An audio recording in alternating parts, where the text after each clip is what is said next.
40 नंतर घरात आनंदाचं वातावरण ठेवायचं असेल तर या सवयी लावा. 40 नंतर जबाबदाऱ्या वाढतात. नोकरी, घर, मुलांचं शिक्षण, आरोग्य, आर्थिक चिंता ह्या सगळ्यांमध्ये घरातील आनंद आणि शांतता हरवून जाते. त्यामुळे रोजच्या या छोट्या छोट्या सवयी घरातलं वातावरण बदलू शकतात. 1. दिवसातून एकदा तरी घरातल्या सगळ्यांनी एकत्र मिळून जेवा. आजकाल प्रत्येकाच्या वेळा वेगळ्या असतात. प्रत्येकाच्या हातात मोबाईल असतो. प्रत्येकजण आपल्या जगात व्यस्त असतो. त्यामुळे दिवसातून एकदा तरी सगळ्यांनी एकत्र बसून जेवण्याचा प्रयत्न करा. जेवताना टीव्ही बंद ठेवा, मोबाईल बाजूला ठेवा आणि एकमेकांचा दिवस कसा गेला हे विचारा. अनेक समस्या मोठ्या होण्याआधीच या छोट्या संवादातून सुटतात. 2. कौतुकाची सवय लावा.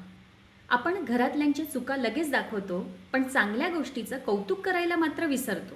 मुलाने एखादं चांगलं काम केलं, नवऱ्याने किंवा सासूने मदत केली, तर लगेच त्यांचं कौतुक करा. छान केलं, तुझ्यामुळे माझं काम सोपं झालं.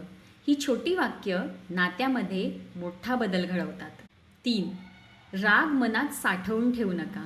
घरातल्या प्रत्येकांचा स्वभाव वेगळा असतो. प्रत्येकांची मतं वेगळी असतात. त्यामुळे मतभेद होणं स्वाभाविक आहे. पण राग आणि गैरसमज अनेक दिवस मनात ठेवले तर त्याचे रूपांतर मोठ्या दुराव्यात होऊ शकतं.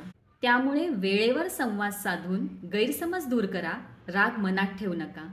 लक्षात ठेवा, जिथे संवाद असतो तिथे नाती टिकतात. 4. प्रत्येकाला स्वतःचा वेळ आणि आदर द्या. घरात सगळेजण एकत्र राहतात, पण प्रत्येकाची भूमिका वेगळी असते आणि प्रत्येकाला स्वतःचा वेळही हवा असतो.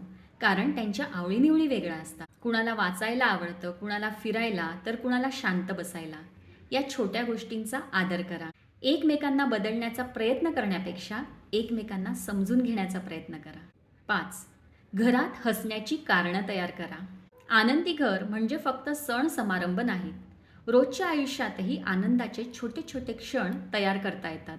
एकत्र चहा प्या. जुने अल्बम्स काढून एकत्र बसून पहा आणि जुन्या आठवणी काढा. बोर्ड गेम खेळा. एखाद्या रविवारी सगळ्यांनी एकत्र मिळून स्वयंपाक करा किंवा रात्री झोपण्याआधी सगळ्यांनी मिळून 15 मिनिट गप्पा मारा. फक्त मोठे खर्चच आनंद देत नाही, तर एकत्रित घालवलेले हे छोटे छोटे क्षणही आयुष्यभराच्या आठवणी देऊन जातात. लक्षात ठेवा, आनंदी घर हे नशिबाने मिळत नाही. ते रोजच्या सवयी, आदर, संवाद आणि प्रेमाने तयार होतं. घरात असं वातावरण तयार करा ज्याने प्रत्येकाला स्वतःच्या मनाप्रमाणे आणि आनंदाने राहता येईल.